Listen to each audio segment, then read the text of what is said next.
All right, so we should be live. I see YouTube is in the house, and I have to give a very special shout out to Darling Nisi, who was the first in the chat, at least the first that I saw. And I'm super excited because her podcast, Muse with Pharaoh, is back actually. And so you should definitely check out Muse with Pharaoh. Darlene, if you want to, you can drop it in the YouTube chat so people can see it, and I can bring it up on the stage here. And Darlene Nisi is actually going to be here with us later today for our fourth panel, which is Roundtable Take 4. So I want to say hello to everyone before we officially get started. I see Camila in the house, which I'm very excited about, very excited by. And then I see Arlene Oak. I see Yukachi. It's very great to have you here as always. I see El Dabara. I see Blue Rains. That's a new name that I haven't seen before. And Sister Charles. So we're going to get started because these 90 minutes are going to go by super fast. And I want to officially welcome you to the Welcome to America virtual celebration. This is not a symposium. This is a celebration, very, very similar to what we did last year for the Sign of the Times Super Deluxe celebration that we had. I am super excited that we have this really special panel that I'm actually really excited by. And we have the Casey Rain of the Violet Reality, who will be our moderator for the day. And I'm super excited about that. We also will have Dr. Kirsty Fairclough, who has been critical in the Prince studies space. She had the very first Prince conference, Purple Rain, REIGN, in Manchester, where a lot of us met. We are forever indebted to Kirsty for all of her work. And there's so much that I can't really go. And we'll be here all day if we talked about Kirsty. We also have Karen from BBC Manchester. I'm so excited that both Kirsty and Karen are both here. They're really good friends. They're really fantastic people. We also have two people from Prince Twitter thread. For those of you who don't know about Prince Twitter thread, you should, because one's coming in September for the family. I think it's September 21st, if I have my numbers right, but I might have my numbers wrong because I'm really dyslexic when it comes to numbers.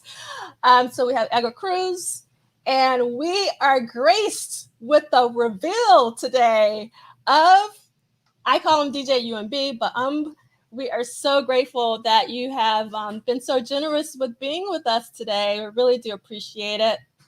Last but definitely not least is Hasit Shah, who's been on a lot of different symposiums with us. He's one of my favorite speakers because he always is very down to earth.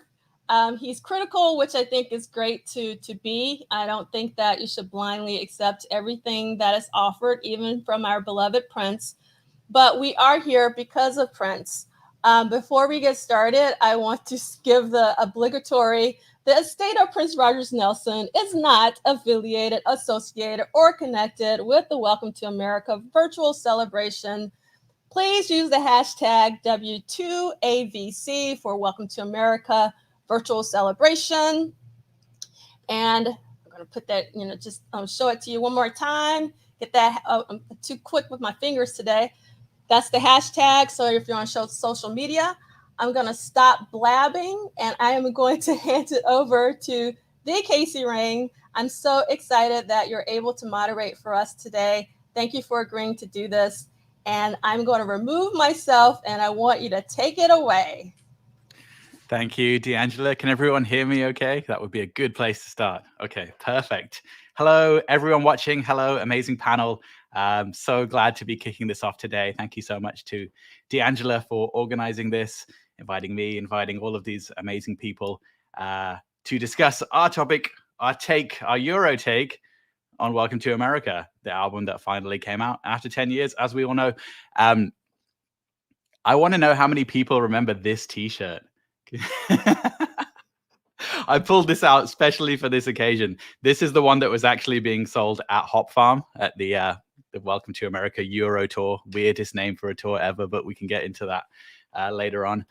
And as far as I know, this one's never been reissued, reprinted. I'm not sure how many other shows it was sold at, but I pulled it out for this occasion. My favorite thing about it is I wore it to my nephew's house or my cousin's house. My nephew was real little at the time. And I walked in and he said, "Why are you wearing a shirt with Al Pacino on it?"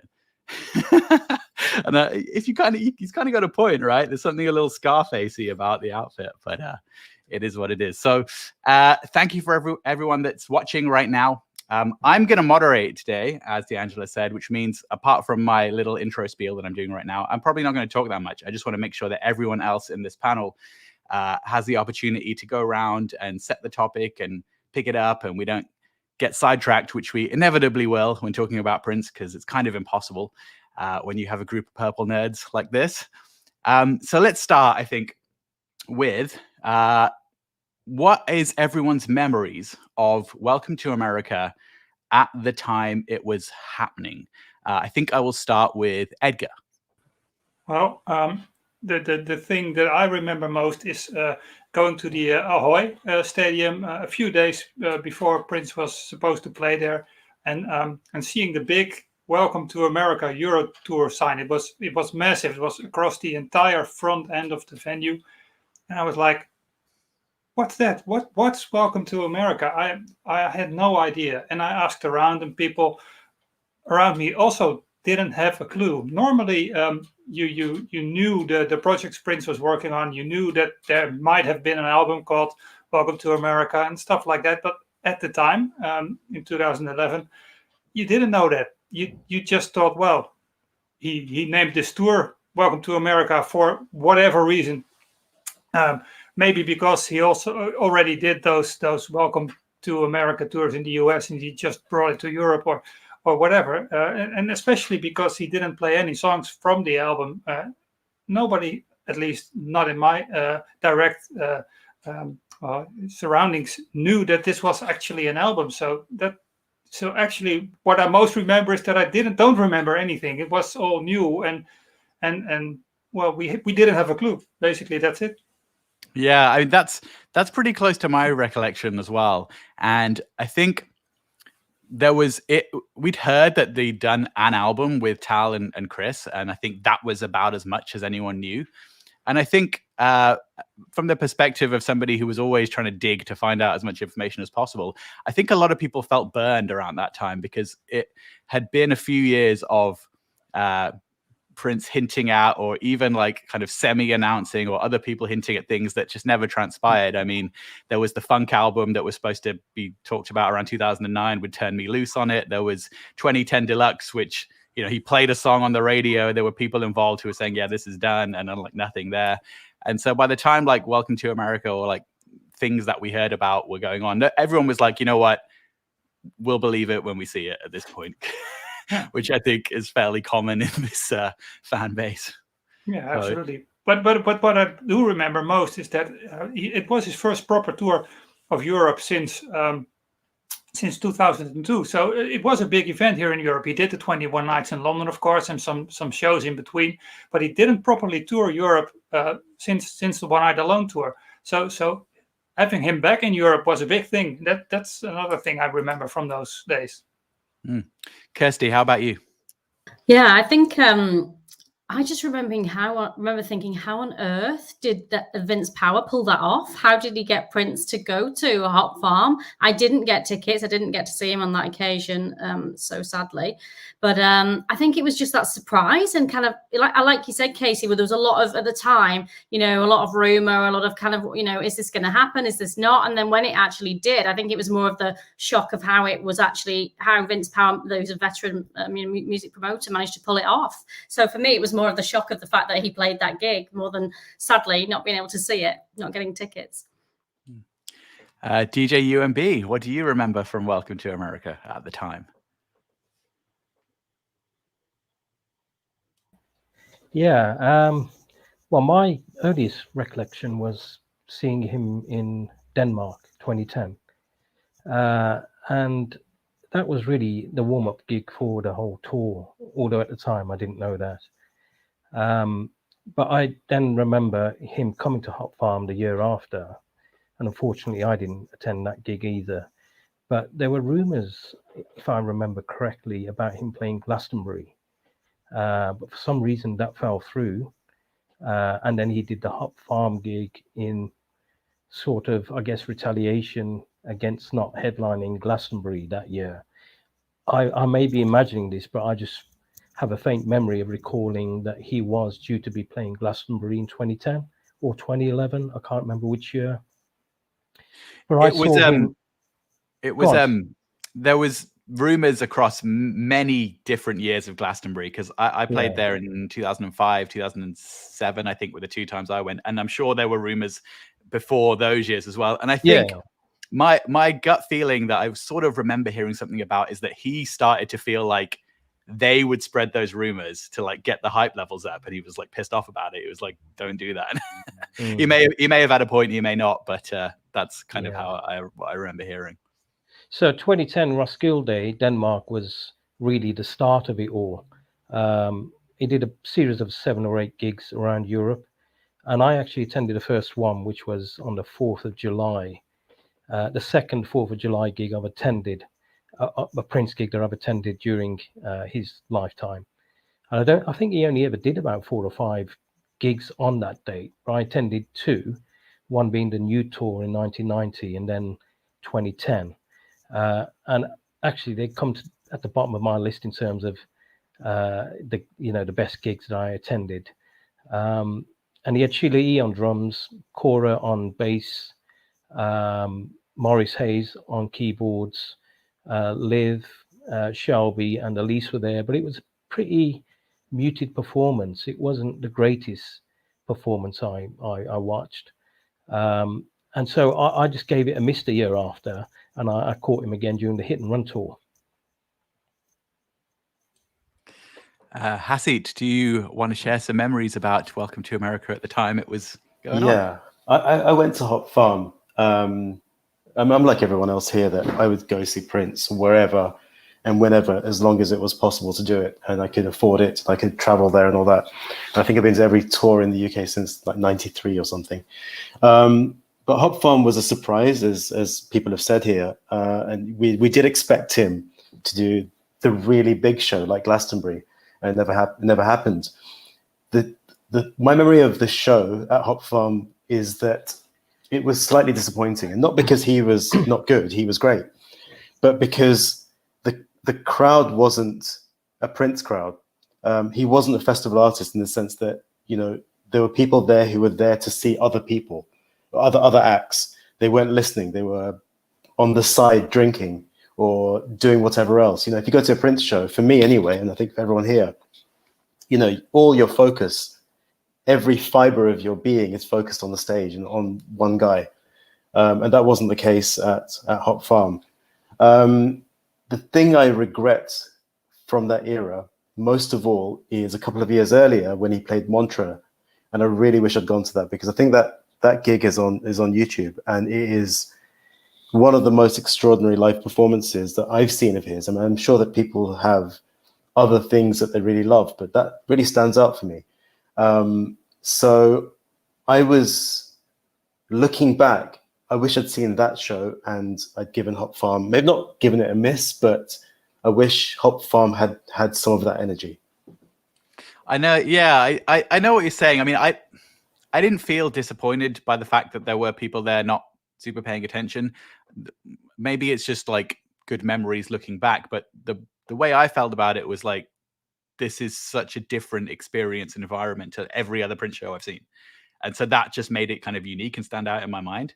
Like you could smell like the weed smell the whole time to the gig of people like smoking joints, and that was something new for a Prince show. And I think there was an element of like, wait till these people here who don't know about Prince see this, and they're going to be blown away and they're going to become fans. And like I felt like that about it. So, but I think there is a double-edged sword element to it as well. Karen, how about you? What are your memories? Mine are interesting from that time because I was making a Prince documentary at the time for TV, one that's still on the BBC iPlayer, and of course I'm also working in radio, and there was a lot of discussion anyway in the run-up, even I think before we started making the documentary, that Prince was kind of going back to working with more the female artists, and so a lot of people from the UK, singers and record company people, not necessarily ones from his label, were all talking about getting on planes to go and see the American tour. So there was a lot of discussion all of the time. But then the interesting thing around that time was that because I was working on the documentary, we were thinking, is he going to be playing Glastonbury? Is he going to be doing some gig? I'd got word from America that something was going on. And so we were in touch kind of with people working around him. And we were really shocked that he was doing HOP. There was just a real surprise that he was doing the HOP Festival. And I remember speaking to Beverly Knight, who I know really well, who's also a big Prince fan, and I was saying, are you going to go? And because it was just such an odd thing, we just kept saying we weren't really sure if we were going to go to HOP. I didn't go in the end. But what did happen with me was that I was getting calls from Cassandra Wilson's camp did I want to go on the Europe tour? And I was still kind of like working as well with the Beeb, and I wasn't sure if it was a real call or not. And then it turned out that it was to go on dates in Europe. But I just do remember that there was an element constantly of surprises. Why was he doing this small festival? What actually was going on with Europe? Was something kind of like different afoot? That was my memories of that time. Yeah, amazing. Thanks everyone sharing great memories of that special time in our lives. One thing that I want to talk about is the kind of timeline of how Welcome to America was perhaps originally definitely intended to be an album that accompanied a tour, and then how that became not the case. And that I think I see the Euro tour, particularly because of this like ridiculous name, Welcome to America Euro Tour, as like the middle point where he was kind of like, maybe I'll release this, maybe I won't. And I think the key thing that happened that maybe gave him a reason to just be like, you know what, I'm going to move on and do something different, is in between the first Welcome to America, the US leg, and the start of the Euro leg, is when Andy Allo came onto the scene. And she was all of a sudden in the band very prominently. I'm pretty sure at Hop Farm he had her playing guitar, but it wasn't plugged in because they couldn't hear her playing at all. So I don't know what happened there, but she was very prominent in the show. And then all of a sudden it's like, okay, Prince has a new protege. There's going to be her album and, you know, do some shows with her. So yeah, I guess what was everybody else's experience of that at the time? Did you feel like, okay, he's going to focus on Andy now for a while, and there's probably not going to be an album for a while? Or did you just think like he'll pop up with one when we least expect it? Edgar? Well, I'm not really sure what happened, but if you look behind me there, right there, this is a shot. This is my view from the third North Sea Jazz show in Rotterdam, and here on top you see like a clipboard which Andy used to do paintings on during the show. So at one point he didn't even have her play music anymore. She was just drawing and giving the drawings away.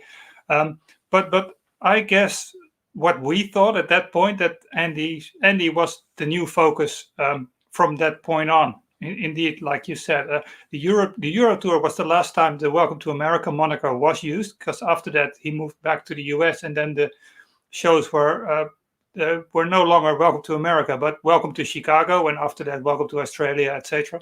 So the Welcome to part stayed, but the America was ditched. I don't really have a timeline. I don't even think that Prince knew himself what to do with that album anymore. He just went on this tour, and from there he just, this is also the longest time without a Prince album, from 2010 to Artificial Age. It's 4 years without new music. That's so unlike him. So there was a lot going on, and I don't think that we can even begin to scratch the surface of what was actually going on. I think that's a good segue into a kind of let's have a kind of group discussion about what we all think is the most likely reason why the album didn't come out, because I've seen so many different opinions on it. Like he wanted to play the records with Tal and Chris and they couldn't tour, or, you know, there was little interest in giving him what he felt he was owed from distribution partners and things like that. There's a lot you could speculate on about that. So Hasit, what do you think about that? I have no idea why it didn't come out. I mean, as you know, at the time, he was deep into his experiments with how to release albums. 2010 came out in the UK. It was on the front cover of a newspaper. I think that's the same in Belgium as well. I don't know if it came out in the US. And then Lotus Flower and all that a bit later on. I wonder sometimes how important these individual records were to Prince in that sort of five-year spell. You know, his live shows have just moved on to such a high level, and in the whole Prince music ecosystem, and given the distribution experiments and given the new things that he was trying, I wonder if albums were just a sort of safe place to try out ideas. And, you know, for most artists, you can't do that because you're not Prince. So you can't release something that's not fully thought through, perhaps, or is, you know, a riff on an idea. When you're Prince, you can do that because it's going to be good. So I don't know why this didn't come out. It could have been a moment of capriciousness on his part. It could have been that, you know, like the Black Album many years earlier, he didn't feel it was appropriate for whatever reason. Who knows? But the era I see as a much broader spectrum of musical output than just albums. Yeah, I think that's a really good point. But the interesting thing, and I don't know if anybody else wants to jump in here to give their take on it, is that when he was kind of doing these experimental distribution things like newspaper or this, that, or the other, a lot of those records did feel like there's no theme. Like, here's just a bunch of songs put together. But Welcome to America, I mean, I guess we don't necessarily know that this record is exactly what he wanted to do as an album. Like, it could go either way, but it feels a lot more consistent. Yeah, I think it's a combination. I mean, obviously, I'm just speculating. I don't know how true this is, but I mean, I think I've mentioned it before in some of the groups, and Morris actually confirmed it in an interview later on, that part of the reason why he didn't release Welcome to America and probably shelved it was because Tal and Chris couldn't join him on tour as the band who played on the album, because it is a band-orientated album, very heavily. One of the most band-orientated albums for a long time. And you can really hear that in the songs, in the textures, in the grooves. And I think that was part of the reason. And I think another reason was because he couldn't secure a good enough label for the release. I mean, there were talks about him, you know, releasing things on his own or through eBay and various other things. But, you know, when you have pedigree players like Chris and Tal playing on your album, you want a major label. You want a major label to pick up the work, to release it, to distribute it, and to give it the highest recognition that could possibly happen. And I think major labels were a bit frightened by what he produced on this album. And in addition to that, I think there was a growing weariness on his part. I mean, throughout the 2000s and 2010s, if you look at the individual albums, you see, well, I personally see a hint of a growing weariness in relation to how he was feeling, how he felt about the world, about the politics, about the music industry, which is all obviously communicated on this album. And he wanted to be very vocal about the way he was feeling. And he was on occasions. And he was on individual moments throughout on albums released from around 2000, Rainbow Children, you know, Dear Mr. Man, Musicology, 2445, Radical Man on Slaughterhouse, Colonized Mind, Dreamer on Lotus Flower, and then this album. But I think this album was a culmination of that growing weariness, that growing frustration with how things were not improving for him and for Black people in America. But he wasn't ready to communicate that message. So when Tal and Chris couldn't join him on tour, when he couldn't secure a good enough record deal, I think that was a final nail in the coffin. He was probably feeling too weary to release this, because if he had released this in 2010, I don't think it would have received the same sort of recognition, same sort of critical acclaim, or the same sort of respect that it has done in present day. So I think he would have been ridiculed. You know, a lot of people would have jumped on him for spewing, you know, what they would call a load of rubbish, which of course it isn't. Very pertinent, important issues are raised on this album. Very educational points are given to us on this album that we in Europe are not familiar with. For example, I didn't know who Henry Gates was. I didn't know who Benjamin Banneker was. This album has taught me who these people are. So it's very important from that point of view. But I think it was partly a combination of things. Tal, Chris, record label, and also he didn't quite have perhaps the courage or the conviction to face the criticism, the critique he would have had this come out in 2011. Can I just pick up on as well what I'm saying there, because Kirsty and I had a conversation this morning to say that he sounded very weary in parts of the album. So just wanted to agree with you on that. But I you know, and I just think that he's talking about stuff that people should know about, but they don't necessarily want to hear. And I think that kind of comes across in the delivery of some of what he's saying. But I've also got some views on. I agree that I think that because he couldn't tour with Tal and Chris, that's a big part of it. Because when you're in the studio with musicians, great musicians, they always say, how is this going to work on tour? And they want the people who are there to create that on tour. And I think it's also combined with the fact that, you know, Janelle Monáe and people are around and is reconnecting as well with artists, and there he can work with those people. So we know that Prince always keeps it moving. So I also think that he's thinking, I can connect with these other great female musicians, whether they're supporting me or they're in my band. And I have got these great singers. So let's park that and let's move. And the other thing he talks about in an interview, a Parisian interview, he says as well to me about who the broadcasters are, you know, like BBC state broadcasters, and they are really clamping down from like 2010, or from that point, they're really clamping down on musicians speaking out. So are record labels.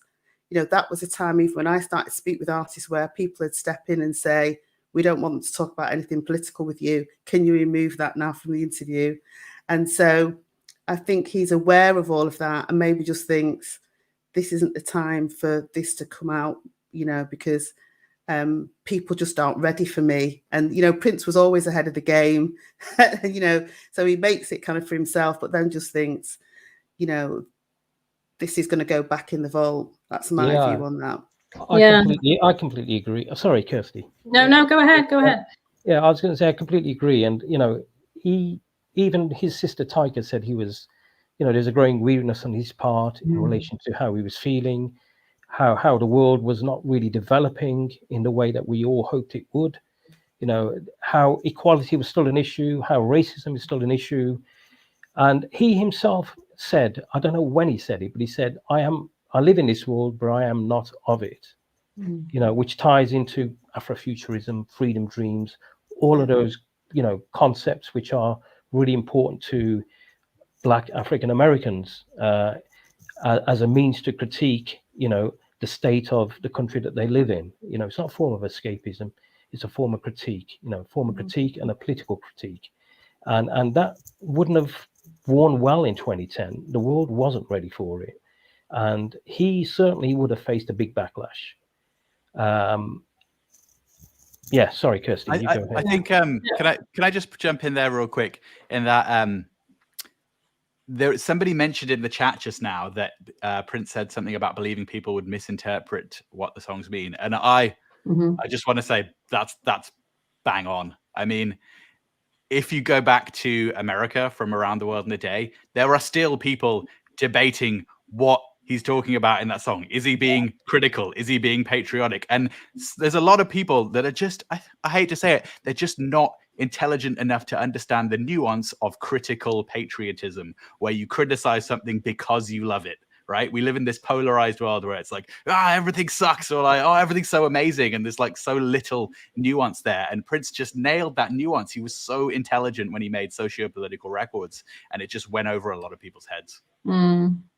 Yeah, and I was just going to agree with and especially what Hasit was saying about the format of the album, whether he got kind of weary of that too. And Karen and I were really talking through what we thought the themes of the album were this morning, and that it's like a heavy weariness that is just there throughout the whole album. And I think the idea of that format, that maybe that just wasn't right for him at that point. So obviously we're never going to know, are we? You know, we can speculate, but I think it was a real combination of factors. And DJ UMB, you've just hit the nail on the head, I think, when you were talking about not being able to tour with Tal, and Chris. And I think it's just a combination of factors that really made it not the right moment. But I'm so interested to hear what people think of it now, and where it sits in the kind of socio-political context, and whether it really has the punch and the power. Because I think what's been fascinating to see here, and I'm coming at this very much from a kind of academic perspective and analysing the critical context of the album, that it's really had a mixed reaction. So I might be jumping ahead here, Casey, a little bit, but really mixed, which I found fascinating. There hasn't seemed to be the massive kind of mainstream media splash that I thought there would be with this album, and it's been interesting to see what's the messages have been coming out. I mean, some have said it was the worst thing he's ever released, others saying it's brilliant, but it's really been super polarizing. So yeah, I just think that weariness, that heaviness really speaks to now, doesn't it, as well? And can I just say another thing as well, that, Cornel West, I think, is quite important in the context of this album, because Cornel West is, so old school. He's from the Soul Train kind of, real kind of core of Black American thought, but also really respected by people from the UK of the generation above me that were into the Stokely Carmichaels and whatever. So you really feel that he's authentic, and Prince is, here's what he has to say about him still not being quite there yet. In terms of, what the songs that it's releasing, the comment about he's not a Curtis, and, really great musicians have always felt that need to hit that mark. Sam Cooke felt that about Bob Dylan. Why didn't he write Blowing in the Wind? So he wrote Change Is Gonna Come. Prince has spoken to Beyonce about kind of you need to get to another level. So is that why we get Formation? So, but Prince is old school. Prince is listening, to all these old school artists as well as newer artists, like say, who are coming along, and maybe as well he feels that Born to Die is a kind of a brilliant song on there, but maybe he feels that if he's doing an album called Welcome to America, do more songs really need to be tough in terms of talking about social change and what's going to happen to Black America, and showing the world, because they're like letters to the world. And is Cornel West, what he's saying, really pressing on his thought process there? That's what I would agree, because obviously he mentions Henry Gates in Running Game, and Henry Gates, African American professor who worked with Cornel West. Yeah, Henry Louis Gates. Yeah, that's probably where the link comes from. So I completely agree with that point, definitely. And I mean, what Cornel says is obviously, I think it's brilliant. It's polarizing, but I love what he has to say about state of America and the conditions that Black people still have to live in the US. I think it's very, very important. More people should listen to.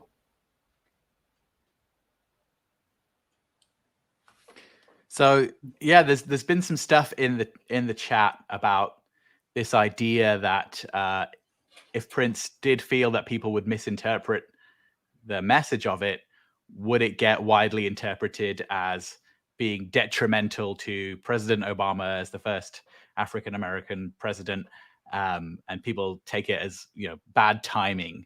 It's like give a brother a chance, like kind of vibe. So with that said, I do wonder if he would have revisited this material in the last 5 to 6 years.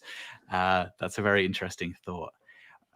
What I find a pity is a song like Running Game, for instance, is in the 1990s he went on with Slave on his cheek, and a lot of people made fun of him. And if he had released a song like Running Game back then. It totally, that song in particular, totally encapsulates why he wrote Slave on His Cheek, well, about 15 years before.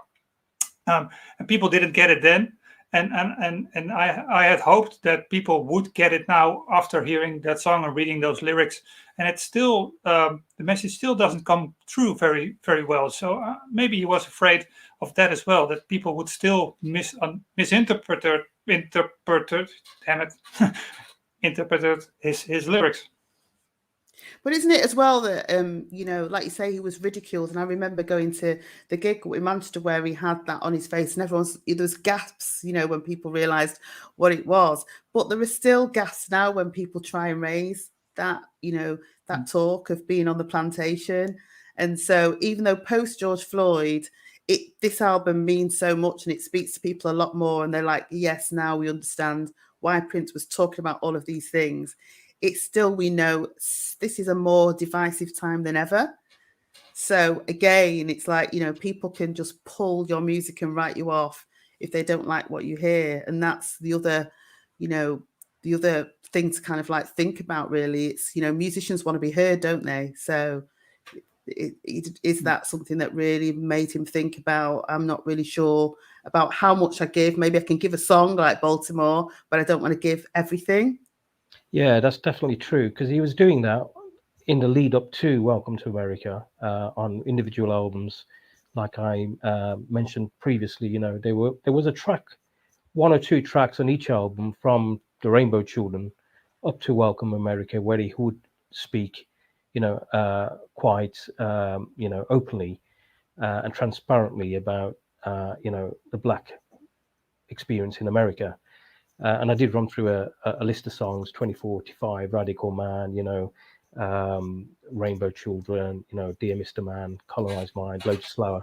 But on 2010, there's a song called Lavaux, which is a valley in Switzerland. Now, that's a very important song because, you know, if people are questioning Prince's weariness, you need to look at the lyrics of that song, because that makes it very, very clear where he was and what he was feeling.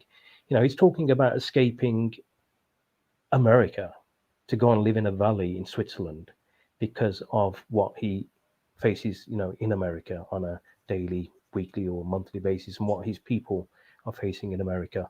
And so that, to me, you know, gave, you know, massive hints as to where maybe, I mean, obviously nobody knows what was going on in his head, but, you know, I can only assume that he was feeling very, very, you know, still very frustrated and weary about things not really developing or changing. And I mean, to write a song about a valley in Switzerland is, you know, and to escape to that valley in Switzerland is a strange thing. It's not, well, it's not strange. I mean, it's obviously fantasy. It's escapism, but he, you know, the meaning, what he wasn't escaping either. And I think this is quite prevalent in the mythologies of Afrofuturism and freedom dreams. When you look into those mythologies, you know, when you are, you know, going to another place in order to, you know, get away from the world that you're living in, like he has done, like Sun Ra did throughout his career, like Parliament did throughout the 70s, you know, on the mythology they created on their various albums, and like Hendrix did on 1983 Merman I Should Be. I mean, that's basically what 1000 Light Years From Here is. Very similar. It's about nautical Afrofuturism. You know, it's that sort of concept. And you know, there's a British writer called Edgar Eshun who said something very illuminating about Afrofuturism, and this applies to Prince. And what he said was that it's not a form of escapism. What it is it's the reverse of that. It's a means by which to offer a critical and political critique on the country that you're living in, and that's a very, very, you know, deep and important point. That's a great point, UMB, and I also think there's an element of it's almost kind of like songs on Welcome to America are so like on the nose, And if you go in more of a direction of Afrofuturism, like artificial age, right, you can almost like hide that for the people that don't understand it, right? You could like wrap it up in a different layer, and only the really intelligent people can dig through and be like, I know what you're talking about. So you said something really interesting to me the other day, which was about the irony of this record coming out on a major label when they likely just didn't want to touch it at the time. Mm-hmm. And so that makes me think that I wonder if, because this is maybe not a super well-known fact, but Prince was in discussions with Warner Brothers for about 4 years before he re-signed to them. He was seen having meetings at Warner Brothers for 2010. There were rumors that 2010 Deluxe would come out with Warner Brothers in the US, and the failure to reach an agreement was why it never came out in the US at all. But that makes me think that like maybe there was a version of this that was presented to Warner Brothers in those discussions. They were just like, no, not this one. No. And then when he did Artificial Age, you're like, okay, yeah, we can work with this. Yeah. No, I definitely agree with that. I mean, I guess that was a reaction. How are we gonna, promote this? How are we gonna, what message are we sending out with this album? How is the mainstream going to, absorb this material? There's very complex themes on this album. For me, it's one of his best works since the 2000s. I absolutely love it. I formed a very close emotional attachment to this album. There are no standout wow moments, but every single track is brilliant. Every single track from start to finish. It's a very cohesive album. It's well put together. The musicianship is superb, and the themes are very deep, and they have so many layers. 1,000 Light Years from Here, Stand Up and Be Strong, which I view as being semi-autobiographical. If you look at the lyrics of Stand Up and Be Strong, it's a Soul Asylum song. It's not even a famous Soul Asylum song, but and you wonder why he took this obscure Soul Asylum song even within their catalog. I mean, obviously, I know Michael Bland was a drummer with them, and that's probably how he heard it. But when you look at the lyrics, you understand why. For me, at least, when there's a line in there about pills. When you run to the hills, take too many pills. I mean, he's written songs about pills before. Let's Go Crazy, Nothing Compares to You, Feline, Stroke, Holly Rock. But My Little Pill. Sorry, My Little Pill. Yeah, but I think lines like that struck a chord with him, and also there's a line in there about you're weak, your knees becoming too weak, and I think around this time Edgar will let me know because he knows everything about Prince. Was he having a hip replacement or something around this time, or I'm not sure. We still don't exactly know when that actually took place, but it probably around this time. Yes. Yeah. 2009, 2010, something like that. And so there's a line in there about failing health as well. So, when you look at that song, it's and you then realize why he chose this song, because it spoke to him. It struck a chord with him. The lyrics meant something to him. And he was living that life. He was trying to persevere. I mean, did he have his opioid addiction during that period? Maybe. Who knows? We don't know. But that song spoke to him, and hence the reason why he covered that song. And he absolutely did a fantastic version, much better than the Soul Asylum version. And it's a great song. And there are many other great songs on there, like, 1,000 Light Years from Here, which is very deep and complex, touching upon themes of, Afrofuturism. Or is it about the global meltdown in 2008? Is it about the black hole, or is it about freedom dreams or something else? One Day We Will All Be Free. Wonderful. I mean, what a wonderful finale to a brilliant album. I mean, again, that's a song which is probably one of the best songs of the past 20 years. It's just amazing. And he mentions, other illuminating African-American figures such as Benjamin Banneker. And he's basically asking, why isn't Benjamin Banneker, who is of the same intellectual weight as Benjamin Franklin, who mentions in the line before, why isn't he recognized as well as these other people? I mean, he drew up the boundary of the greatest, most powerful political office in the world, Washington, D.C. Yet we'd never heard of his name. I'd never heard of his name until I listened to this album. So, he's exploring very deep themes. It's a phenomenal work, and if you just take a cursory listen to it, you're not going to understand it. You need to get into it. You need to go deep. I agree with that. Yeah. Sorry, go on.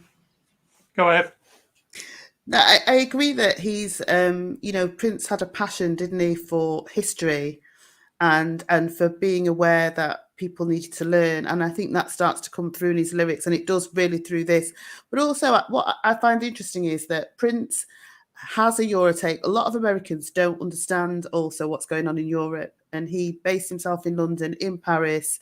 You know, he travelled and he linked up with people, like people in Europe were friends also with him. So also he understands, he starts to be aware of the fact that Black people around the world are sharing the same issues that aren't being resolved. And so I also think that around this time, you know, this is around the time of this album, this is at the time when the UK and Europe, you know, are getting ready to riot again because, you know, they've just had enough of what's kind of going on. And so I also feel that, you know, I think one of the tracks, it says in the podcast, was written after he was in Europe. And I think that that's also given him life in what he's writing about. It's not just an American viewpoint. I think Prince was able to take himself out of that and also see things from the point of view of what's going on, either looking through an American lens, but also looking through a European lens at America.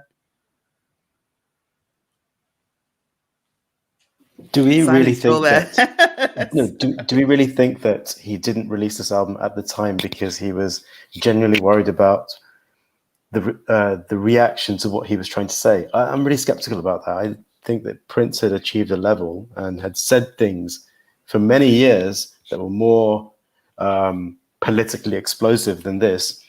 You know, No, but can I just interrupt you there? I don't understand why he would. I agree with you. It's just one thing I wanted to add on there. Sorry to interrupt you, Hasit, but I wonder what if you think about this as well. Also, many artists around that time realised, don't they, that it's better to perform it live and get your message across live because no one can, you know, because you can be more true to yourself than it is to put it out on record. Is that what's happening there as well? Sorry to interrupt you there, but I just wondered about, you know, that's what he's doing, isn't he? Yeah, I think the thing is he hadn't released an album where at least, you know, 5 or 6 tracks were, you know, focusing on these sorts of themes, these very heavy themes. He did it in a piecemeal fashion on various albums, but not to this great extent. I mean, music had changed by then. Music had changed so much by then. I mean, you could argue, and I don't know if I would argue this necessarily, but one could argue that the torch had been passed from older singer-songwriters like Prince to, certainly when we're talking about African-American issues, to hip-hop. That had happened many years before. And, you know, in 2011, Kanye and Jay-Z released their collaboration. Kendrick had his debut album. You know, there were so many other things going on, and that politics was being described elsewhere. Yeah, I think you're right. It's hard to. I almost can't bear the thought of Prince being afraid of anything. You know, it's kind of the Prince we know and love was fearless. So it's hard. It doesn't sit well, does it? That idea that he was perhaps holding back. And I think you're right, Hasit, that there were other artists that were displaying very strong political views at that time. And it is hard to believe that Prince was afraid of the reaction. But again, we'll never know. But it doesn't. It's not afraid of. It's just like tired of it. And the thing is that we're all beginning to learn that it's not. It's like you don't want to be in that rat race. It's not necessarily that you're scared. You're scared of what people think, but you just don't want to get into that debate of that, about what should be or shouldn't be on an album or what people are going to say. You get tired of it. We're all talking about this post George Floyd, this black exhaustion. You're exhausted by it. He's very prolific, so can you imagine how much more exhausted he must be by it? That's where I'm coming from. Rather, it's not like I'm frightened of upsetting people. It's I'm tired of upsetting people. I completely agree. It's not about not having the courage. As Karen said, it's about you have to pick and choose your battles, and those battles take up a lot of your emotion, a lot of your strength, a lot of your, time. And so it's more of a case of was he prepared to fight that battle at that time? Or did he want to focus on something else, on his music, on forthcoming releases, on other things? So it's not about courage. It's about whether you want to have that battle at that time. Are you mentally prepared? Are you psychologically prepared? Because it is a huge battle. You know, it's not a simple thing. You know, when you're releasing an album which covers these sorts of deep themes, you are gonna have to answer some very serious questions, and it's gonna dog you for a while. Not if you're Prince, though. Not if you're Prince. If you're Prince, you don't need to answer to anyone, really. You reach a level where you really don't need, and it's not as though he did. Prince didn't respond. But we know he did. On...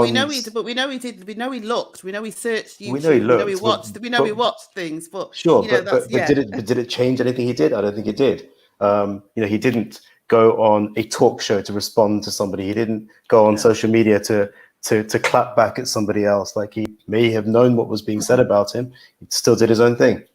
Yeah, and it may be that he saw the artist doing that, you know, putting that kind of political views across, and he maybe moved on, you know, how easily bored, you know, and kind of, he just moved on from issue to issue to issue, or to music, different types of output so fast, didn't he? He might have thought, you know what, that space is for someone else right now. Who knows?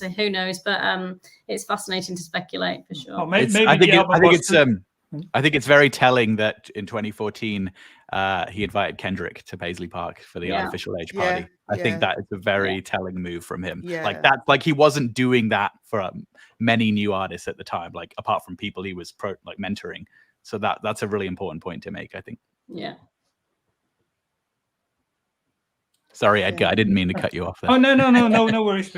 But what I was wondering, don't you all think that maybe this album was a bit too personal for him? We know when things got too personal, he would withdraw them or rewrite lyrics, etc. Songs like Old Friends for Sale and such. He and Wally, he just erased the original versions and then put out a less personal version out there. So maybe this album was, when he finished it, he thought it was too personal and shelved it to rework on some stuff. I think that's a good point, isn't it? Because he always wanted to. He didn't want people to know too much, and that was kind of showing a bit more of a 360, you know, about what he felt about various things. So it's a good point that actually he might have thought, I don't want to give so much of myself away, and because it's the fact that he totally switches everything up for the Welcome to America tour. There's, you know, normally with Prince, there's something that's pulled in a set that you've not kind of like really heard before, and that's just not there, is it? As they say, none of that's performed. No. The interesting thing is that there were a few unreleased songs performed, certainly on the Euro leg, and they're not the ones that are on this record. Yes, We Live to Get Funky was opening at Hot Farm and other shows, and then there was another song that I think was called. I forget the name. There was at least 2 or 3 songs, but they're not on this record. So. I mean, he did play songs from the record on tour. I mean, during the early part of the America tour in 2010, December 2010, I think that started.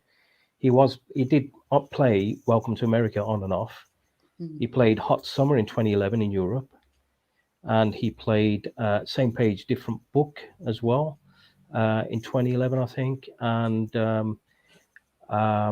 Check the Record, as we know, he played at that infamous Dakota Jazz Club in 2013, and he did a private performance of Stand Up and Be Strong for the Ebony staff. So, you know, it's not true to say that the songs weren't performed or known. As we all know, being Prince nerds, we know they were there before this release. Absolutely. But they weren't front and center. That's the thing. That's the subtle difference. When you name a tour and an album has the same name, right? Yeah, exactly. You're going behind it. You're expecting those songs to be front and center, right? Yeah. Only Heaven Knows was the other song I was thinking of. That was another unreleased one from this era. Because I have this pass here. It says, I don't know if you can read it, but Welcome to America Live. This was the backstage pass for the tour, but it wasn't Welcome to America Live. It was a totally different tour. And the funny thing is that nobody really asks the questions, do they? So that's the other thing, is that, people don't really kind of like pose because he keeps it moving so much. It's Yeah. like you just don't even get a glimpse as to kind of what he was thinking. It's almost like he's moving so fast that actually Yeah. sometimes a decision hasn't been made for something and they just have to figure it out, right? Because Yeah. we all made fun of like the name Welcome to America Euro Tour because it just sounds so stupid. But like also the key thing is this shirt, right? It doesn't actually say that on the back. It just says Euro Tour. I'm not going to stand up and turn around, but you've got this kind of illusion on the front with the red, white, and blue, and on the back it actually just says Euro Tour, right? So it's like, which way am I going? Am I going to do this? Am I going to do that? Oh, we got to do it anyway. So just whatever, like print whatever you want on it. Like, and also, what was interesting about that Hot Farm date was that when we got invited by like the Prince camp to it, but it's like you're not filming it. So it was a really kind of like weird thing. You can come, but you're not filming it. And it's also like, is it because, he's just trying to decide what he's going to do? Because he must have clearly, it's a one-off festival. It was before, remember, it's that time before people were having boutique festivals. Yeah.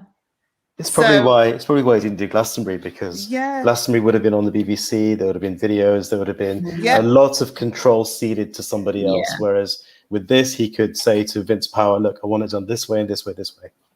The other thing that I always remember from Hop Farm that really made me wonder, like, is this why he's doing this and he's not doing Glastonbury? There was no corporate sponsors. Like all the merchandising, all the food trucks, all everything, it was all independent vendors. Like there was no like big Budweiser here or this, that, it just wasn't there. And it was very green. Like there was ecological activism happening there, and stuff like that. So I think he saw it as a very conscious place rather than a corporate kind of sellout thing. But at the same time, he did 3 nights at North Jazz, and that is a very corporate festival, sponsors everywhere. And so it's a very mixed bag. But then isn't that's got history? Do you know what I mean? So there's some things, isn't there? There's a nod that, and it's the history of the greats, of people he admires. So that kind of holds. Whereas, remember at that time, Glastonbury wasn't really the debate raged after that when Prince didn't appear. That was like, how many times do you have black headliners? That's when people really started to say, because people were really annoyed actually that he didn't do Glastonbury. I remember that they were like, and it's like, really, so where are the black headliners? We know you've done the other ones, but what is happening when somebody comes in and does this tiny festival and they're still not at Glastonbury? And that's, I think, the debate about what Glastonbury was doing also ramps up from that point on as well. But they asked him every single year. I know, but it's like our perception isn't it? And it's also we know that there are other acts and about kind of, so it's that perception, and that's when the perception people start to also think, how much negotiation are you prepared to do? People didn't really have an idea that that it takes a lot to make that happen, but the perception does change from that kind of point on. I think because he's doing a boutique festival. But wasn't part of it that Prince couldn't agree the fee? Because he was complaining about Glastonbury paying Fleetwood Mac a certain undisclosed sum. And he was questioning, why am I not being offered that same sum of money? I think that's part of it. That was part of the reason why he didn't do Glastonbury in the end.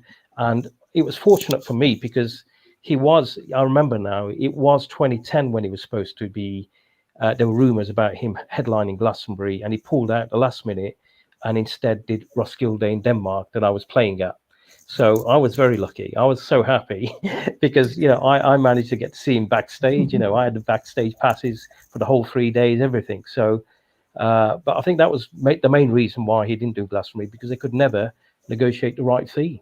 But this is the thing, like he regularly had, for discussions with people like Glastonbury or whatever, just like one person, like who was probably not even half the time a management person. It was like his assistant or somebody. You talk to this person, talk to that person. Like he didn't have the weight of always having experienced like 20-year veterans like representing him all the time that would just nail that fee like in a second, right? And it's a double-edged sword. It's a real double-edged sword because it gave him more, I think he felt personal freedom. But then when stuff like this happened, he's like, why is that person getting paid like X amount more than me for the same thing? Like, he had a very inexperienced manager at the time. It was a British Asian woman called Kiran Sharma. Yeah, and she's not, I mean, I don't know her personally, but I mean, she's not someone like Prince should have, the best in class as your manager, the best lawyer, the best manager, the best everything. That's what, and we know that he didn't.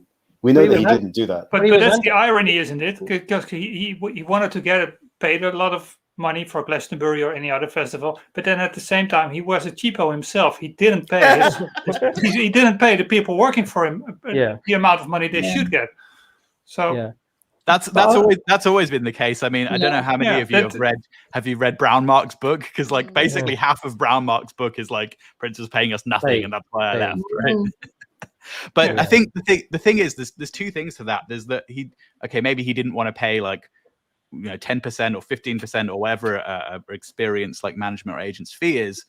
But even sometimes when he did work with more experienced people, he just stopped talking to them, right? You hear this from like so many people. It's like, I'm supposed to be representing you and you don't even I can't even talk to you. Like, you email me whenever you feel like it. You don't answer the questions I send you. Like, he's not an easy person to work with. I think that's clear, and that's actually quite common of a lot of people. I was just going to say that's not unusual. You hear about George Michael and people, and also what some artists will admit to and others won't. So he makes it at a really young age, and managers sometimes say that artist stays that same age for certain things. In terms of what they'll do. So, does he stay like the 18-year-old who doesn't understand about how much you have to then pay a manager? That's kind of like the difference. You everything else develops, but that's what some managers say, and some artists do admit to it, saying I don't grow on from being that 20-year-old in some aspects of my life. And maybe that was his issue. I think, absolutely. That's a part of it. You do see kind of hints of comments he would make sometimes in interviews, or maybe a certain lyric in a song that you think he kind of doesn't feel like you've moved on from that way of thinking about this specific thing since like 1978, right? But I think the other part of it is maybe just being in your own world so much that you forget how things you do impact other people and their lives. And the reason I say that is because the manager of my band that I was in for a number of years, he also managed Lauryn Hill for a number of years. And Lauryn was, like Prince, incredibly difficult to work with. And I remember having a conversation with him once where he was just like, she doesn't seem to understand that I've put my professional reputation on the line by organizing a tour or doing this and getting everything sorted, only for at the very last minute, she's like, no, I'm not doing it. Right? Because he said it makes me look unprofessional. And I think when you're just in your own creative space, in your own world so much, you're not always that considerate of what happens. It's a bubble. It's a bubble. And it's also I've interviewed Lauren a couple of times and stuff, and also what you do see with certain artists is that when they're also creative about their look and everything they do and what's going to inspire them and where they're going to get the places they're going to go to for that inspiration. And then also when they do listen to people who are going to give them words of wisdom, should we say, that also pulls them more into a bubble. And so that can sometimes be problematic for them, because that speaks to them more, because they're such sensitive souls and they've been hurt by other things. And that's what causes then what's kind of like sometimes a lack of understanding for the people who are working for them, because they're so like, deep into that kind of like world as well, and isolated, in fact. And that's the other issue, isn't it? Still genius like. It doesn't affect their creativity in any shape or form, or the fact that people want to work with them, but it isolates them and they isolate other people. Go on, Edgar. Well, that's also what happened in the Netherlands. He did in the Welcome to tour. He did 2 last-minute shows in Amsterdam, and he hired the venue just to rehearse. And then he decided he'd put shows there, but he wanted to keep all the ticket money himself. And I spoke to the manager of the building, and he didn't understand that in order for him to play there, that they had to hire personnel for the bar, for the wardrobe, etc., to ticket security, stuff like that. And the venue had to pay for that themselves to be able to have Prince play there. And he didn't compensate for that, because he wanted the ticket money, 100% of the ticket money, for himself.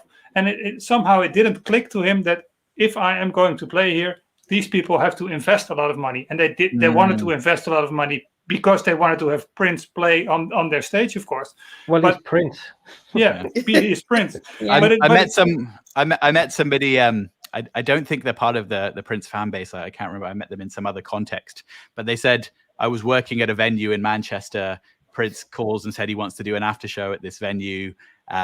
We're not open at that time. We don't have staff at that time. We don't have preparations at that time. And he's like, no, make it happen. So the person who's at the venue like busts his ass with like an hour's notice to try and make this happen. And then like Prince is like, actually, no, I've changed my mind. Doesn't do it. Yeah. And when he did that throughout, he did that throughout his career. I mean, the thing is, he dealt with unconventional structures within his own organization, from, taking on board people that couldn't even sing to put out a record, through to appointing managers that had no experience of management. So, he was very much hands-on and always telling people, as we all know, that, look, you can do this, you can do that. He had Morris, filming him on stage and then being in the time. So he never really followed the conventional structures of any sort of profession. He was very free and very creative in that way.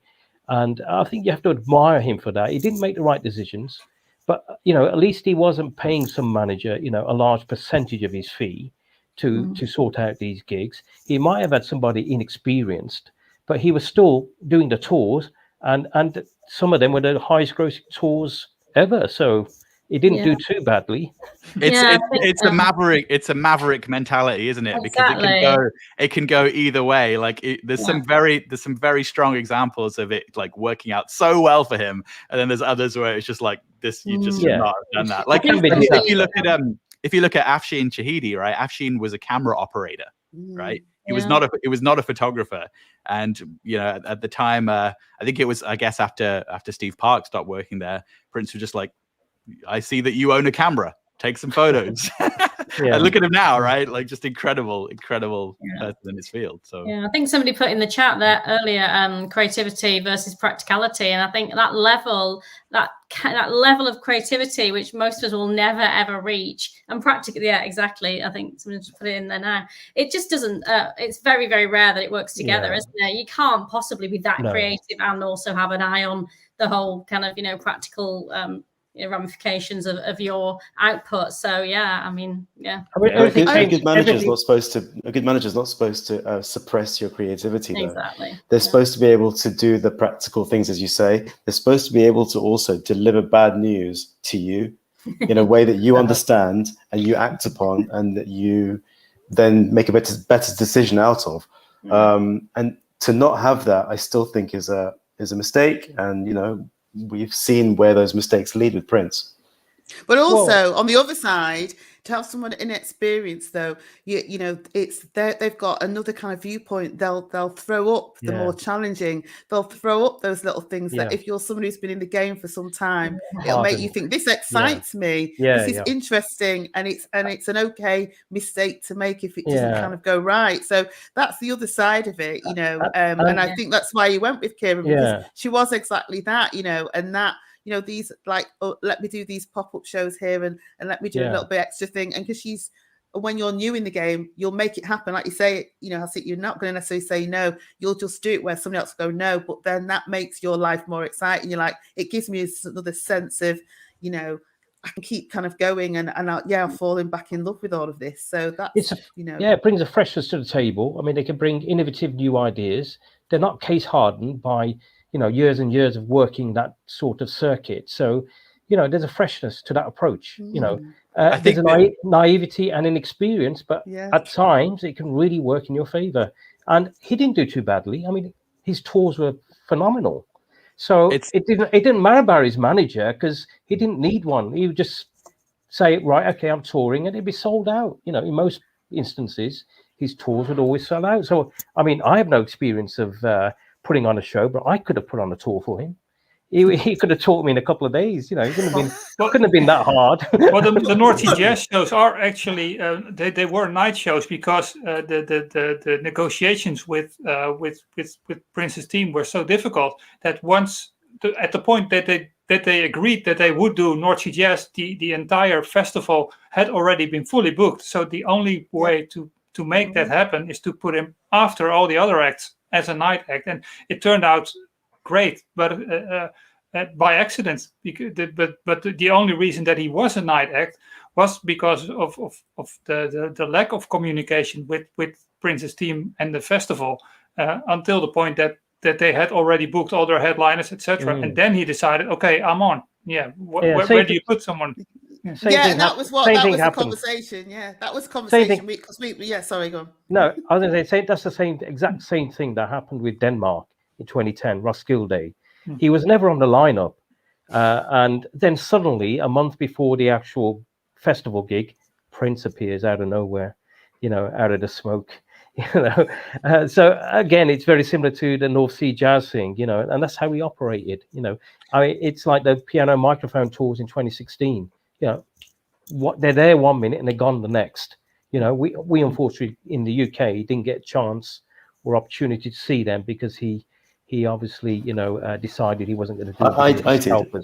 I did. I was very lucky. I was in the US at the time, and I went to Paisley. Yeah. He announced the show, I think 2 or 3 days before, maybe no more than a week anyway, before the show. And the mad scramble to get tickets and all the rest of it, as you can imagine. I was very, very lucky to go. But you're right, UMB, a guy like that could make it happen. I think that one of the interesting things is Morris's comment about Born to Die, which I think after some reflection is my favorite on the album, where it's like Cornell says Prince is he can't do soul like Curtis Mayfield or whatever. Prince is like, okay, let me show you. That's like indicative of like so much of his career. It's like, don't tell him that he can't do something, because he will do it with no time, no preparation, probably not the right people about it. He'll pull it out the bag. Like, it's like, I always go back to Graffiti Bridge, right? And it being such a commercial kind of, I hate using the word flop, but let's kind of say what it is. It was a commercial flop. and then he turns around and he's like, okay, I know what I need to do. I need to hire Frank DeLeo, right? Who is MJ's manager through Bad, right? And then you get Diamonds and Pearls, right? Biggest commercial success in years and years and years. And then Frank tells him, you've picked the wrong singles for Love Symbol. And he's like, no, fuck you, bye. And then we get the whole scenario that leads to the big fight with Warner Brothers. So it's just like tick, tock, tick.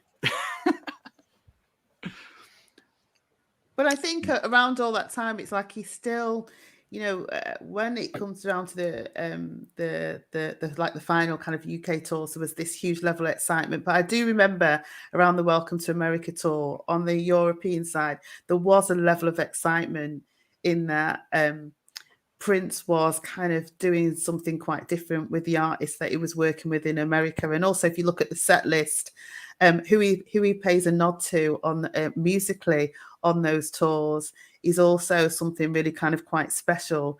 So, is that also, I'm going to do these artists my way as well, and I'm going to speak to my audiences this way. He's always,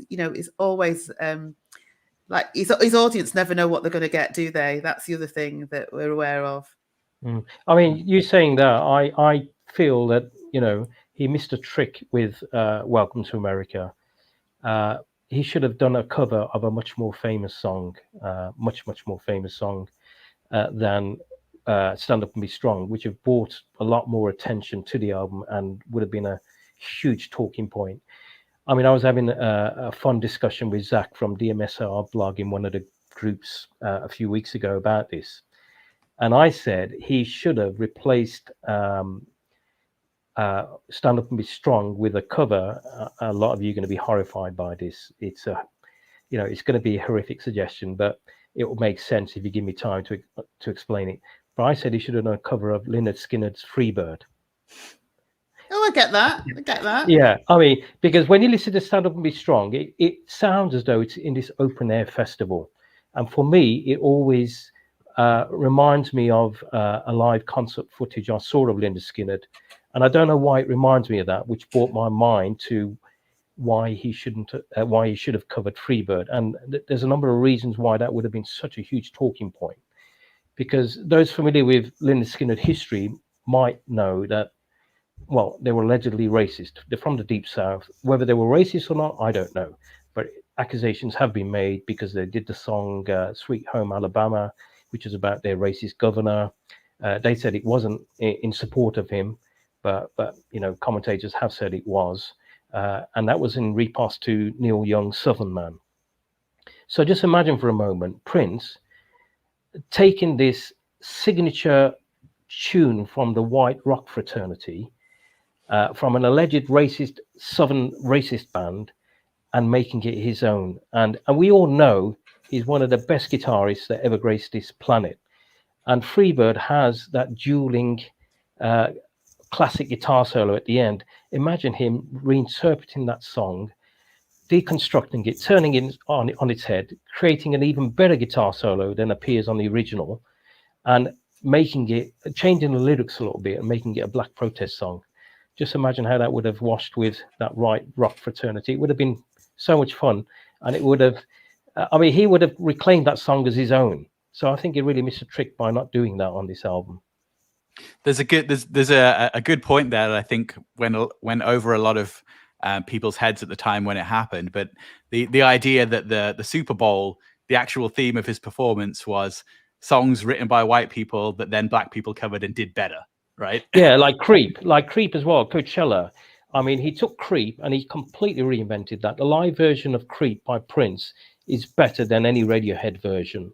And I mean, there's a precedent for it within his own catalogue, because, Freebird's like a country rock song. He's done that before. The One You Want to See from Planet Earth, Still Waiting from the second Prince album, and Right the Wrong from Chaos and Disorder. And he's also done strange covers in the past, such as Creep and, well, Whole Lot of Love isn't a strange cover, but it's, it's he even played that funky music on the live show on the Welcome to America box set. 21 Nights as well. He did play that funky music a lot of times. And one time I saw I think 6 shows of 21 Nights, and there was 5 of them where I bought the tickets myself, and I was as close as I could possibly be given, my budget at the time, and usually pretty close. And then there was one where somebody that was just a casual fan was like, oh, I can't go, here's my ticket. And it was up in the rafters, right? And the difference was night and day. It was hardcore heads at the front, just people that just showed up at the back. And when I was at that show, then I was at the back, when he did play that funky music, all those casual fans just freaked out. They were like, this is my favorite thing of the whole night. And I'm like, really? Really? That's your favorite thing of the whole night? Okay.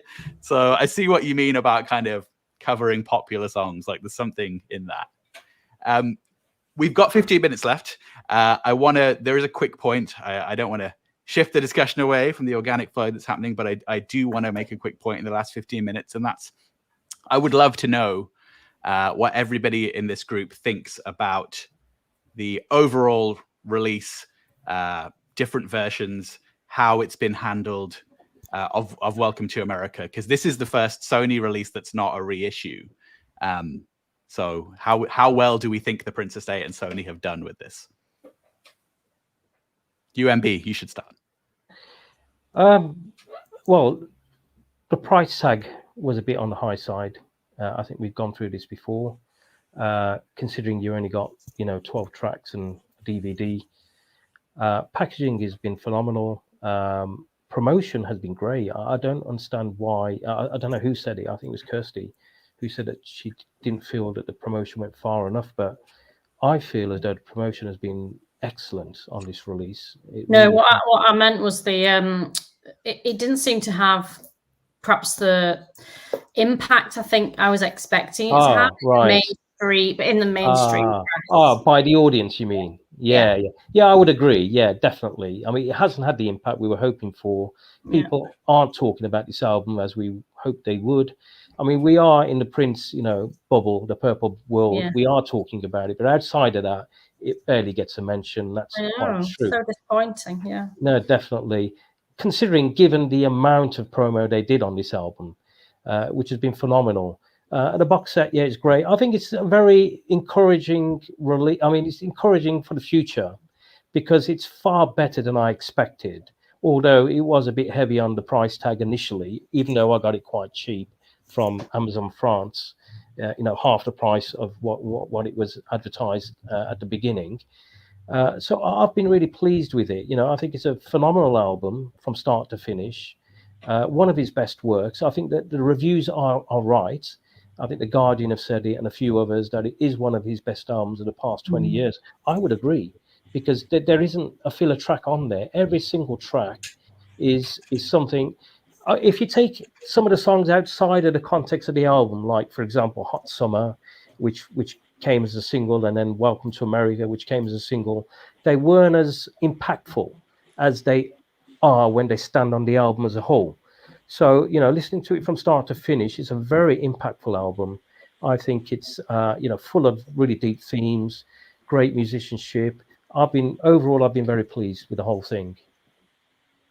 Nisi said in the chat she'd like to hear more about the price of it over here, and is it typical? Okay. I think it's more to do with Sony not being a monolith in Europe as they maybe more are in the US, where you've got Sony UK and Sony, you know, France and this, there, and the other, and they all have different teams and different ideas and different plans with their local people. Well, I think there was a unfortunate discrepancy that was pretty wide in between places that confused a lot of people. But not only that, when you compare it to Sign of the Times Deluxe, you know, what you got, you know, wasn't as great as what you received with the Sign of the Times Deluxe package. And so you felt a bit shortchanged. I mean, if they'd thrown in some vault tracks or some rehearsals or an additional concert or, you know, a bit more, if we would have got a bit more for you know, for the money, then it wouldn't have been too bad. But when it was initially advertised at 150, I wasn't even going to buy it because I thought it was too high for what you know, what you were getting. And you know, luckily I picked up a copy from Amazon, you know, France for about 70 pounds, which still I felt was a bit on the high side. It should have been priced at around 50, in my opinion. But you know, I bought it. I bought the gold version from the estate and the singles. I'm happy spending my money. I never quibble about spending money on Prince stuff, but I did feel as though people were getting a little bit ripped off with a price tag on this one. Prince wouldn't want people to be paying £150. No, exactly. That's kind of that's where my eye lies. Yeah, just like, yeah. When he gave the music away at a concert Yeah. or the newspaper. Like, Absolutely, Karen. Absolutely. You're dead on it, because he would have been absolutely livid with this price tag. You know, he wouldn't have appreciated this at all, and he certainly would not have priced it at that high figure. Guaranteed. But that's because he didn't have to, right? Getting $1 million a show or whatever the famous quote he always used to trot out was, like, he didn't have to. He could give away the music for free. But also, some artists are also well aware of, and I still don't think he would have done, because the artists know that fans are going to buy, you know, a version with 15 different covers on it. So they're still going to buy it, you know, and so it also takes away even that being able to buy, you know, different versions of something when it's got that price tag on it. And, you know, he was talking even more recently, you know, which he did with even 21 Nights and everything, you know, doing it even the MJ way. Let me reach more people so that they can come. You know, he was starting to say, bring your kids. You can't, you know, you know, I'm not going to buy some, you know, a kid in my family, £150 Prince album. That's kind of been the heritage in our family. You buy, you know, you buy the Next Generation an album, you say, here it is. You're not going to do that £150 a pop. I mean, the other irony is that obviously, you know, with this release, I mean, he was very vocal about, you know, ownership, autonomy, about control, you know, and in 2010 he was, you know, very critical of the streaming platforms, of the music machine and what was going on, and how, you know, artists were being shortchanged. And the irony is that this release, this, you know, infrastructure is actually profiting from him after his death, you know, and that's you know, I don't know what to say about that, but that's our demand for it, right? No, that is our demand. You are right. And I want it. Don't get me wrong. We also want it. We do want it. And so I want it. I'll pay for it. I'm not saying don't release it. Yeah.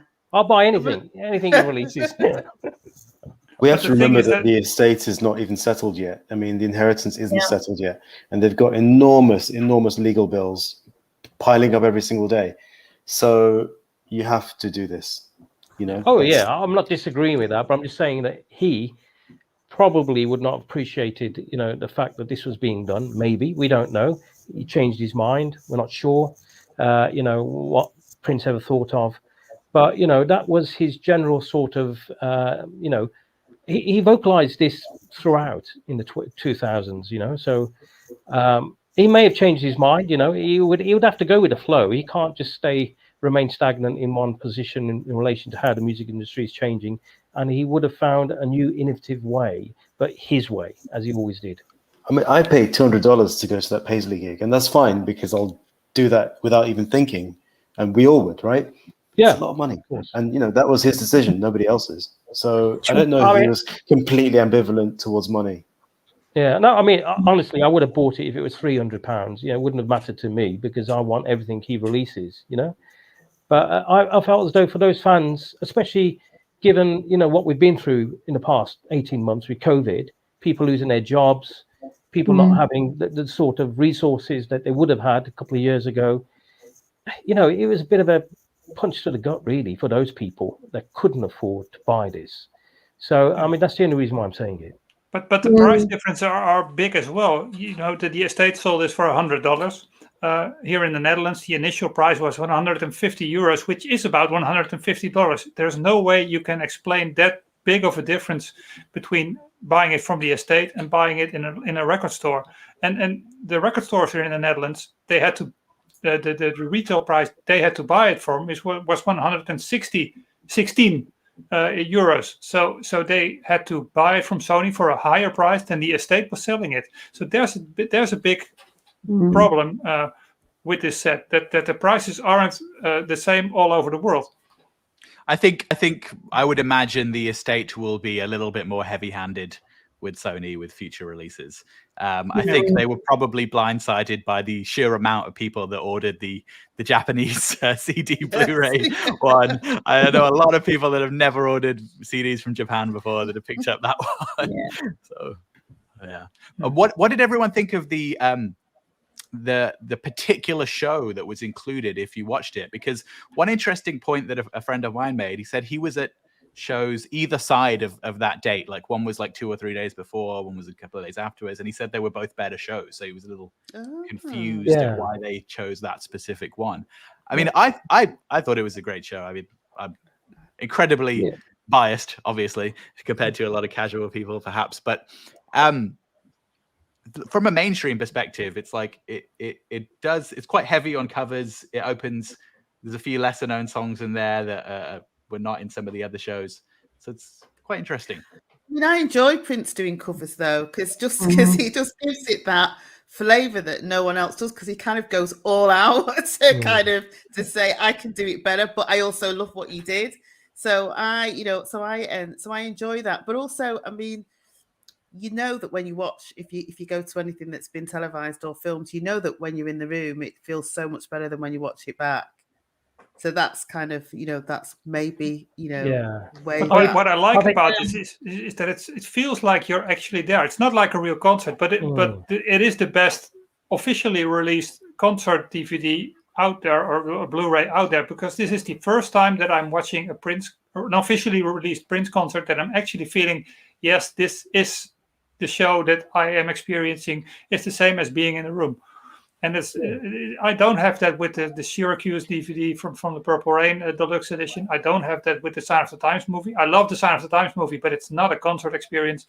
And this is the first time we actually get something that really feels like being there. And I like that a lot. I mean, there was a lot of talk about why other shows were not released instead of this one.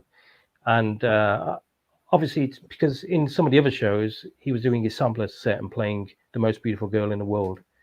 And they were still having that legal wrangle over that particular song. So I think that's the reason why they chose this one instead of some of those ones, because they couldn't get the, beyond the legal issues regarding that particular song. But as Edgar said, I heard that as well. Yeah, I think the show is great.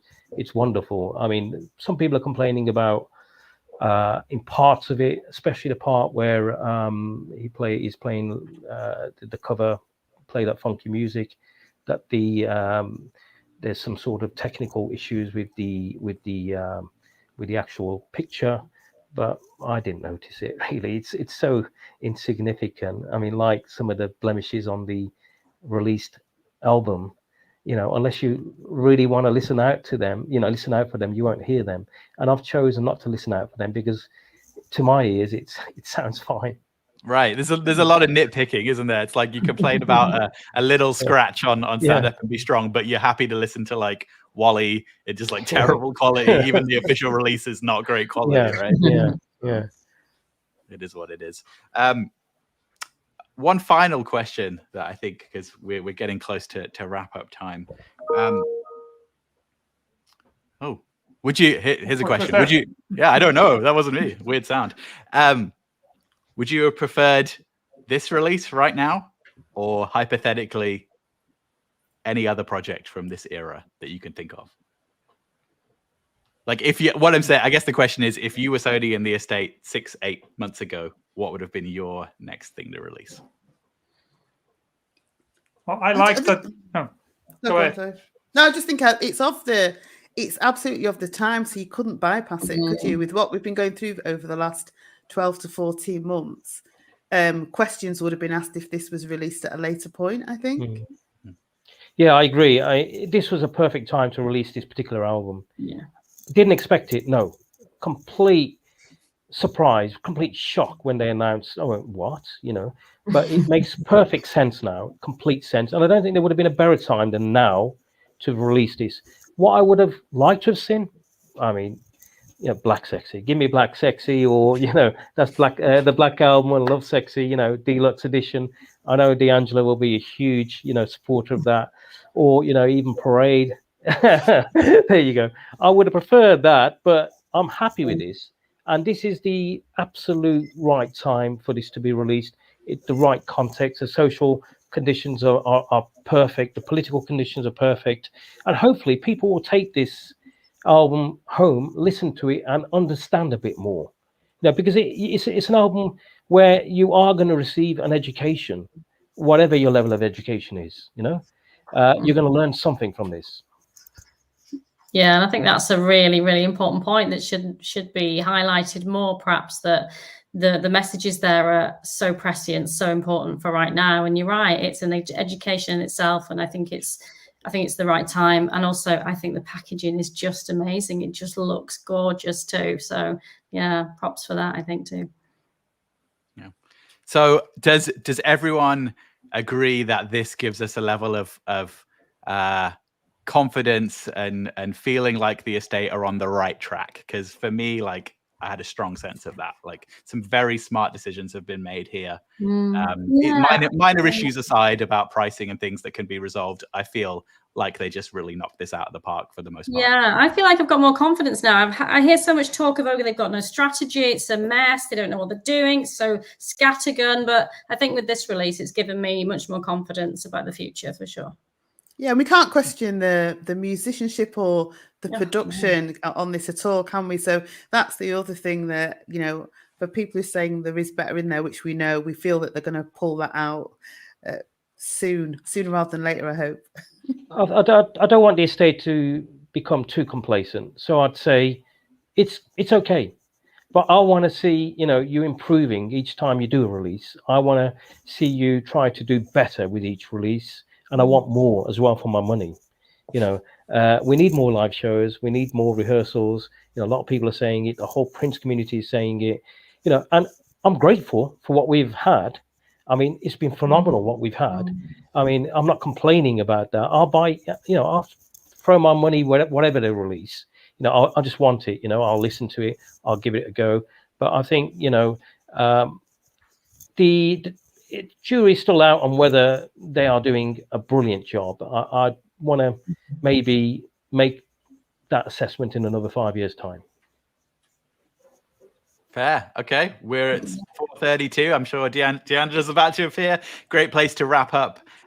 Thank you to the whole panel. It's been an amazing discussion. I want to give a massive shout out to everybody watching and everybody that's been participating in the live chat. I've been trying to like do this, keep my eye on the screen and on the live chat at the same time. Some amazing conversations happening there that, we could go for another X amount of hours picking through all of that stuff. But we are out of time. D'Angelo will appreciate us cutting off only 2 minutes late. I know there's a schedule to work to. We'll get there. We know how difficult all this is. So thank you, D'Angelo, for all your hard work, organization. You deserve a massive round of applause for all of your work. And a salute. Thank you so much, everyone. Phenomenal job. Thank you so Thank much. you. Thank you, each and every one of you, for being here today. I really wanted to hear from you guys because we're so American-centric, and this is Welcome to America, but I thought it was really important to hear a European perspective. And one of the things that I've actually loved are the conversations that we have privately through Prince Twitter thread, in terms of getting a different perspective, European versus American, and it has really been enlightening.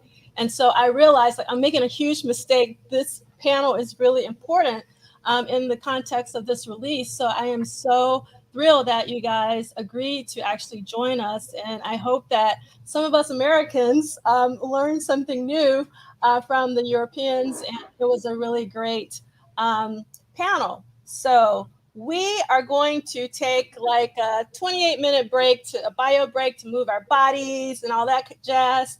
And at noon at Eastern Standard Time, New York City time, this is a panel I always wait for. This is the core four. It's essentially the guys that started with me in the beginning. We're going to have Zaire Ali. We're going to have Anil Dash. We're going to have my best friend, Miles Marshall Lewis. We're going to have Elliot H. Powell. And we're going to be back here again at noon. And then, because we talked about how beautiful the packaging is, and I forgot to do this morning, we are so excited that we have Mathieu Baton at 6 p.m. to talk about this fantastic packaging. Look at that gold foil. Do you see how it bling blings? This is an incredible packaging release. And while I have to also show, I just love the clear vinyl. And one thing that I found out, when you'll discover later, is that there's another clear vinyl that I didn't know about that the Europeans should know about. So I was actually really excited to learn about that. So I hope that you're having a great time so far. We are in this all day today. This is only one of 5 different talks. We've done the first one. So I hope that you'll come back after you've done a bio break. Thanks, everyone.